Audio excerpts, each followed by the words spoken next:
Hello, welcome. Today is a good day. I received Puukko's very cool projects, especially this one. It's a huge, thick Puukko hunting skinning knife.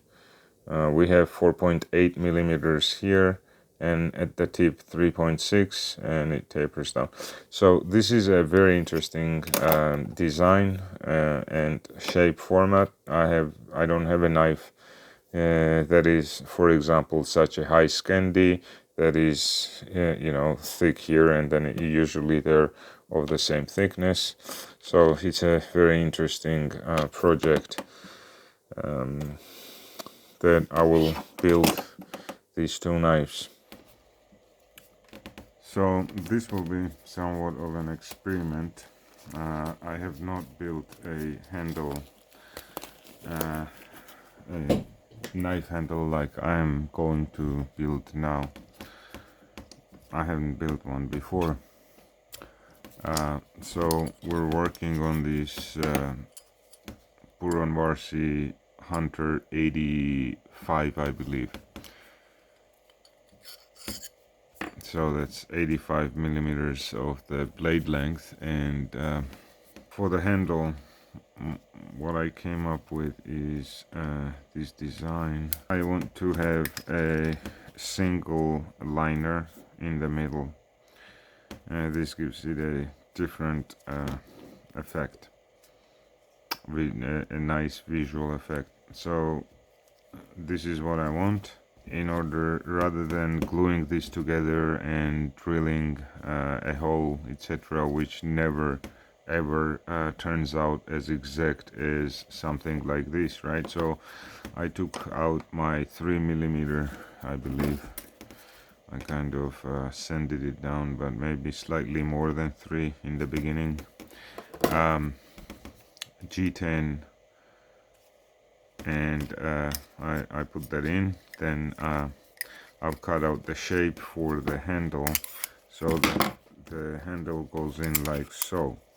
And in order to strengthen then the handle on top of a very strong epoxy that I'm using, I did 8 holes, so 4 on each side, as you can see, 1 2 3 4 8, and then 1 lanyard hole on top.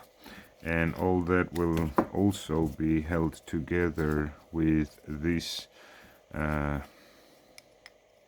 bolster.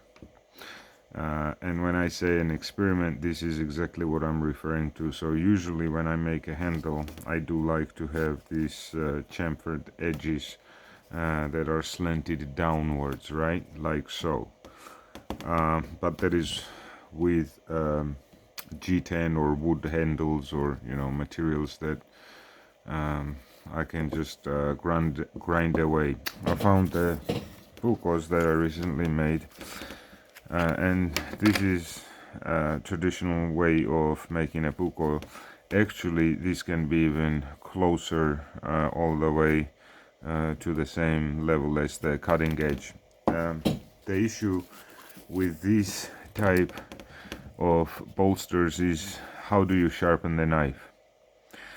If in case you want to sharpen up to the very corner, difficult. There is no sharpening choil to distance your stone or your grinding belt or whatever with the bolster, because you're coming all the way up here. If you want to sharpen this section, you're coming very close to the bolster, and then you're scratching up the bolster, or you're just grinding away the bolster, depending on the knife design, etc. But that's the general issue that I have with Puukkos, is sharpening them without damaging the bolster.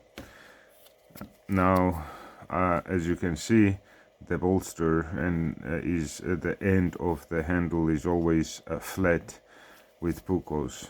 That's the traditional way of making a Puukko. Now I thought, how do I handle that? How do I fix that issue for me? Maybe somebody else doesn't have that issue, but I do. So this is how I fixed it. I made the bolster. By the way, I make these bolsters myself. I do not buy them. Just get the brass. I get brass plates. I cut them out. I shape them. But as seen in these two cases, I just left them flat. But then I thought, okay, why don't I bend it? And so I bent. I don't have an exact degree or anything here. I just went by my eye and feel.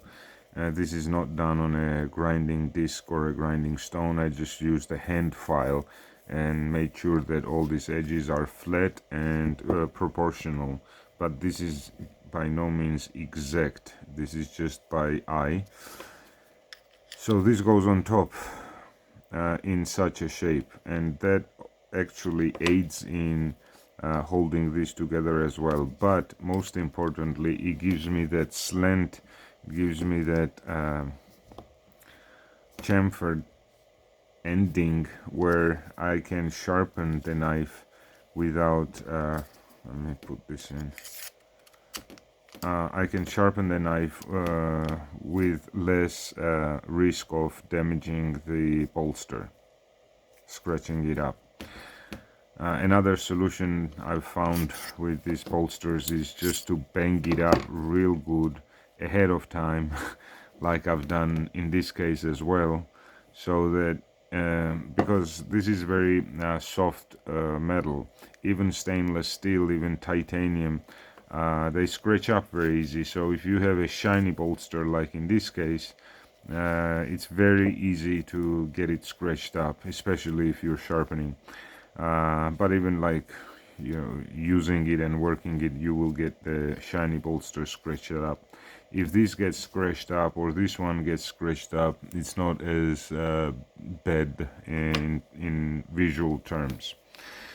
Okay, so there is difficulties that come with this design, and that's the next thing that I want to discuss. So usually if I didn't have this bolster to put on, I would just do this in one go, you know, and epoxy everything, put the pins through and glue it together and then sand it down.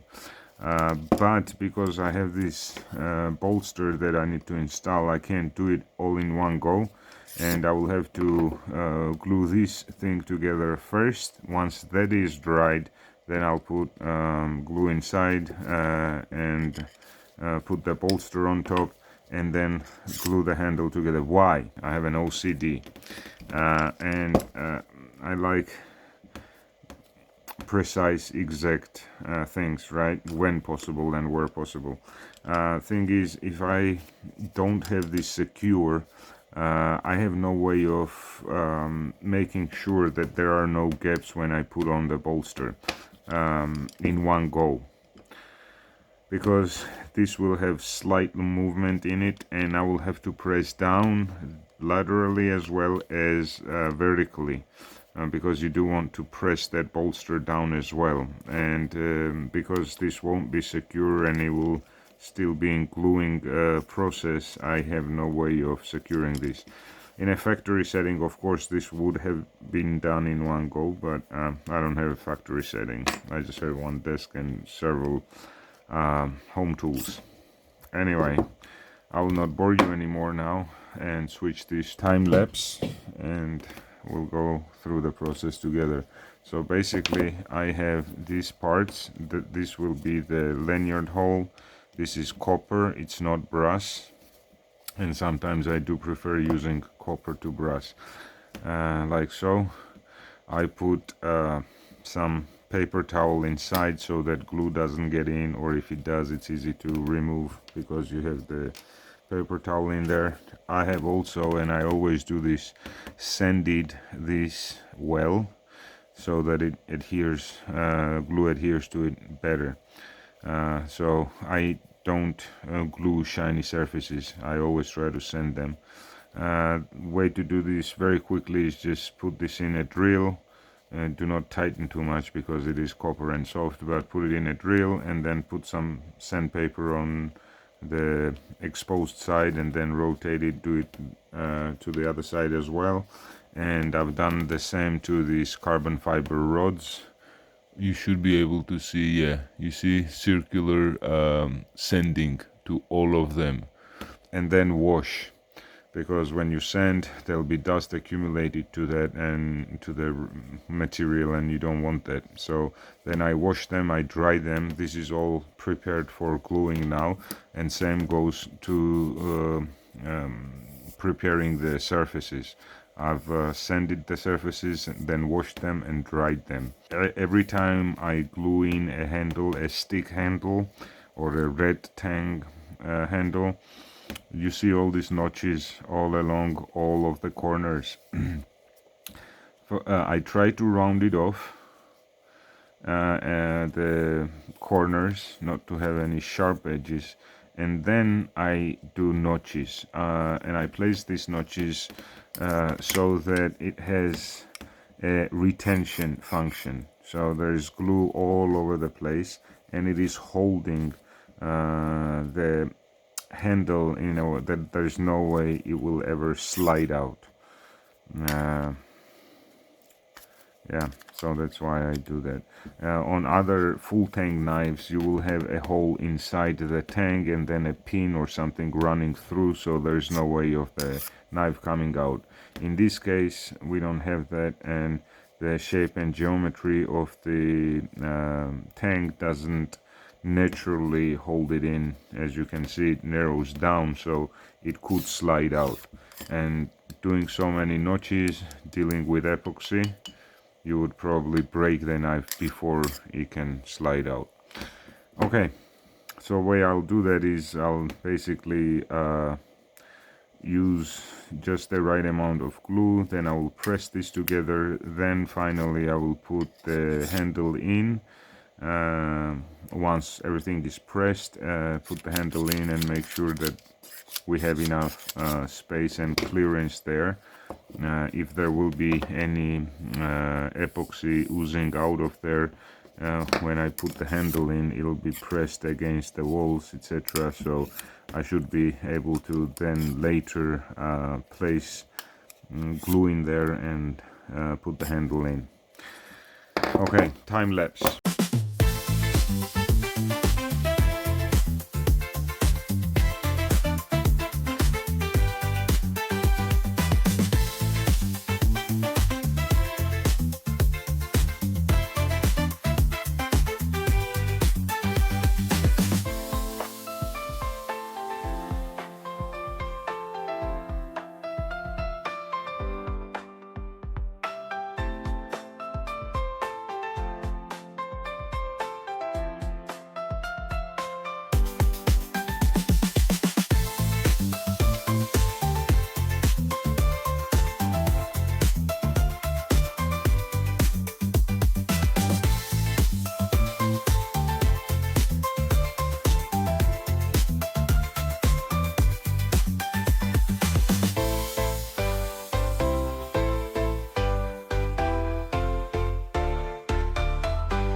So here we are with the final product.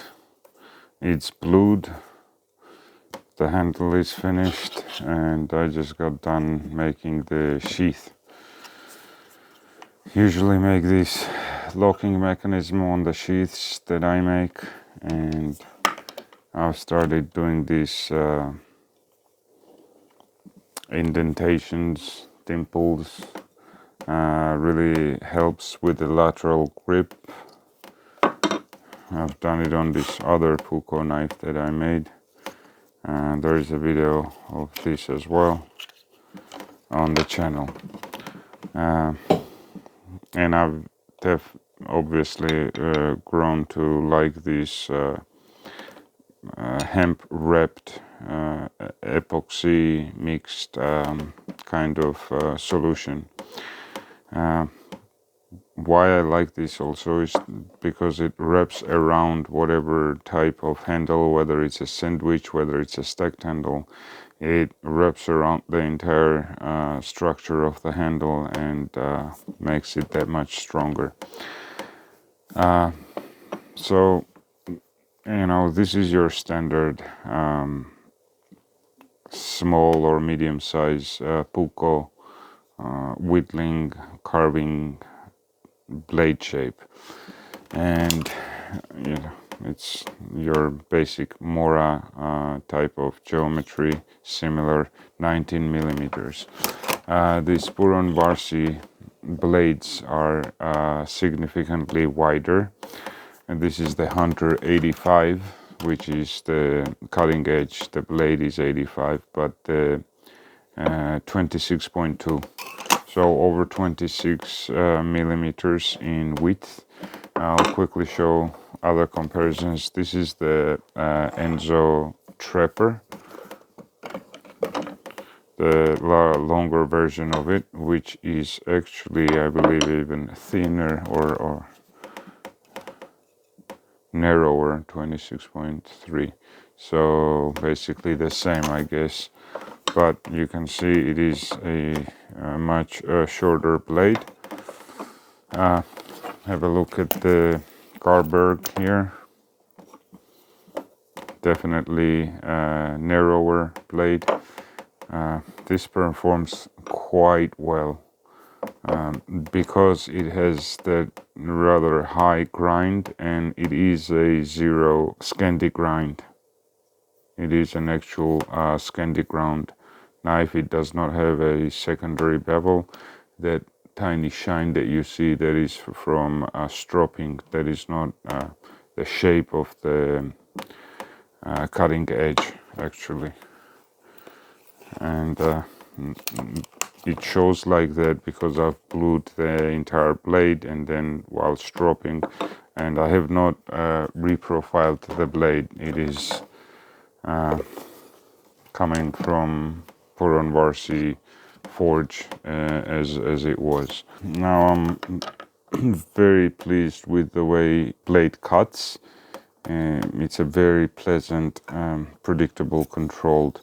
The way I have shaped the handle, as you can see, we've got the Coke bottle shape going on, but in the lateral side we have a wide that just helps with pressure, you know, being able to put more pressure onto the blade in lateral movements like this. So this may be more comfortable because it is rounded off, but for lateral movements this would have, because it is more of an oval shape, it has a better purchase. Now there are no sharp edges here, so the entire thing is very comfortable. The other thing, if you've watched it so far, the video, you've seen how I made this bolster, and I like, maybe next time I will do a rounded off rather than a cornered off, but I don't want to do flat like this.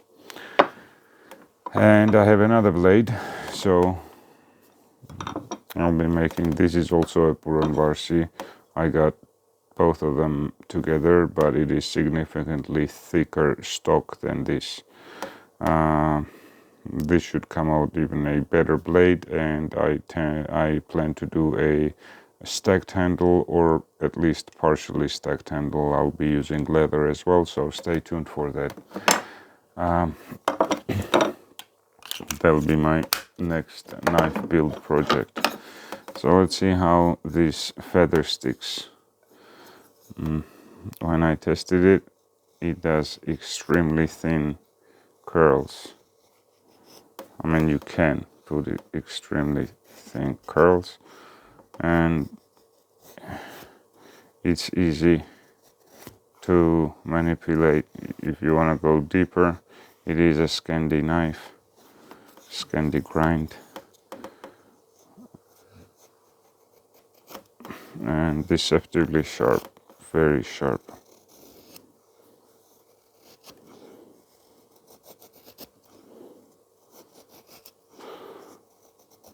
Not sure, but I believe the HRC should be around 60ish. This is a carbon blade. It's not stainless, that's why it blued so well as well. It's not stainless, but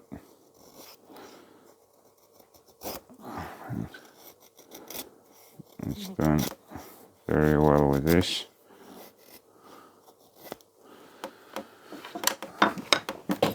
And as I said, if I want to, I'm able to take paper thin, like that is extremely thin right there. Paper thin.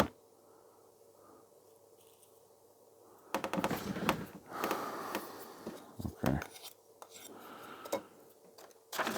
The spine is not sharp, by the way it comes, so you can grind it if you want. And as I said, I've only stropped it. I have not reprofiled the blade.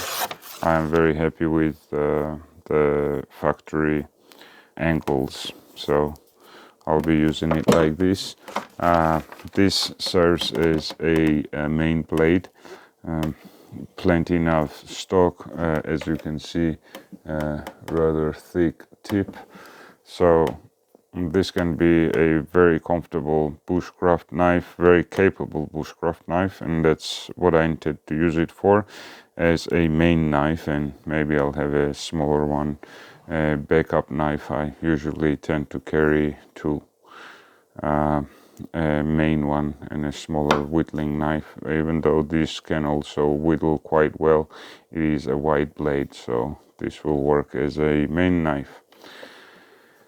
Okay, so for the sheath, as I said, I like to put this locking mechanism, thumb ramp, very secure, very sturdy, no wiggle at all. We have a drain hole, and this moves around, but is stiff enough to where you can wear it like that if you like. And that is how I like to set up my dangling sheaths. It's not really a dangler, but it does have some movement on it, offset, and I use Core Essential belts. So this is sized to a 1.75 inch Core Essentials belt. Quite happy with the way this came out, and as I said, the next project will be yet another Puronvarsi blade, but it's a much thicker stock. Thank you for watching. Cheers, have a good one.